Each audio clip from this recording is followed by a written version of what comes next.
আসসালামু আলাইকুম। আজকে আবার একটা নতুন ভিডিও নিয়ে হাজির হয়েছি। আজকের ভিডিও হলো এইটা বান দেখছেন, এটা পানি বান হয়, এটা পানি বান। ইনশাল্লাহ এই বানের দ্বারা আপনি যে কোনো মানুষকে পানিতে চুবাইয়ে মারতে পারবেন। অবশ্যই এটা করাটা ভালো না হয়, এইগুলো বান হলো বহুত খারাপ, এগুলো বান বহুত খারাপ। আপনি এই বান দিয়ে মারেন তে হ্যাঁ পানির কাছে গেলে যাতে মারে ধরবে, এরকম বড় পুষ্করিতে গেলে যাতে মারে ধরবে, এগুলো করা ভালো না। আপনারা কাজটি করবেন হিসাবে সঠিকভাবে কাজ না করলে কাজ বিপরীত হতে পারে।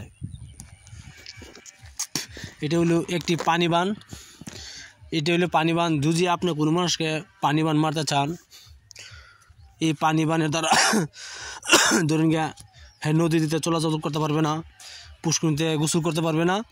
যদি আপনারা এগুলা বান মারতে চান তা আপনারা হয় যদি আপনি ভুল ধরনের কাজ করেন কোনো মানুষকে আপনারা, তাহলে এবার আপনি এই দুনিয়াতে থাকবেন বলে আখিরাত পাবেন না, আপনি জাহান্নামে হবেন গলতভাবে কাজ করলে। এজন্য আপনি গলতভাবে কাজ করবেন না। হয় দুশ্মনকে আপনি কাজ করতে পারেন, দুশ্মনের সাথে আপনি কাজ করতে পারেন, অবশ্যই গলতভাবে কাজ করবেন না ইনশাআল্লাহ। তাহলে আল্লাহ আপনারা মাফ করবেন। ভিডিওটি আপনি ভালো লাগে অবশ্যই একটা সাবস্ক্রাইব করবেন, শেয়ার করবেন, লাইক করতে ভুলবেন না। আপনারা যদি ভিডিও ভালো লাগে অবশ্যই একটা সাবস্ক্রাইব করবেন। ভিডিওর মূল ধারণা চলে যাই, ভিডিওটা কেমনে কী করতে হয়। যদি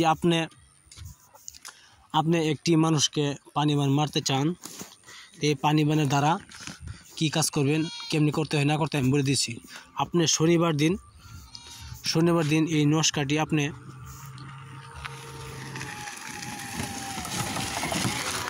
শনিবার দিন ঠিক 12টার সময় খোলা আকাশে তলে বসিয়া এই নস্কাটি ম্যাক্স জারপান কালি দ্বারা লিখবেন। একটি যে মানুষের আপনি পানি বান মারতে চান সেই মানুষের কাপড়ের উপরে ম্যাক্স জারপান কালির দ্বারা নস্কাটি অঙ্কন করবেন। শনিবার দিন খোলা আকাশে, ধরুন গিয়া গাছে কোনো ছায়া তলে বসতে পারবেন না, ধরুন গিয়া বন্ধের মাঝখানে বসে লিখবেন, বেশি ভালো হয় খোলা আকাশে।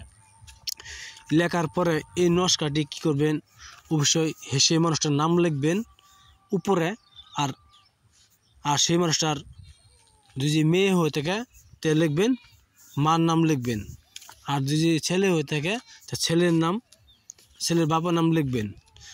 এই ধরনের লিখবেন। লেখার পরে এই নস্কাটি কী করবেন, যে মানুষটা শনিবারে মৃত্যু হয়েছে সেই মানুষটার কবরে দাফন করে দেবেন। দেখবেন সেই মানুষটার বেমার আজাব শুরু হয়ে গেছে, আপনারা কাজ করবেন। এই ধরনেতে আপনার কাজ করা উচিত নয়, তবু আপনারা কাজ করতে পারেন। আপনারা সবাইকে ইজাজত দেওয়া আছে, অবশ্যই গলতভাবে ইজাজত দেওয়া হলো না। আপনারা চাইলে করতে পারেন, নাও করতে পারেন। ভিডিও দিয়ে ভালো লাগে একটা সাবস্ক্রাইব করবেন, শেয়ার করবেন, লাইক করতে বলবেন না। ভিডিও দেখার জন্য বহুত বহুত ধন্যবাদ। আসসালামু আলাইকুম, খুদা হাফেজ। ভিডিও অবশ্যই সাবস্ক্রাইব করুন। আসসালামু আলাইকুম।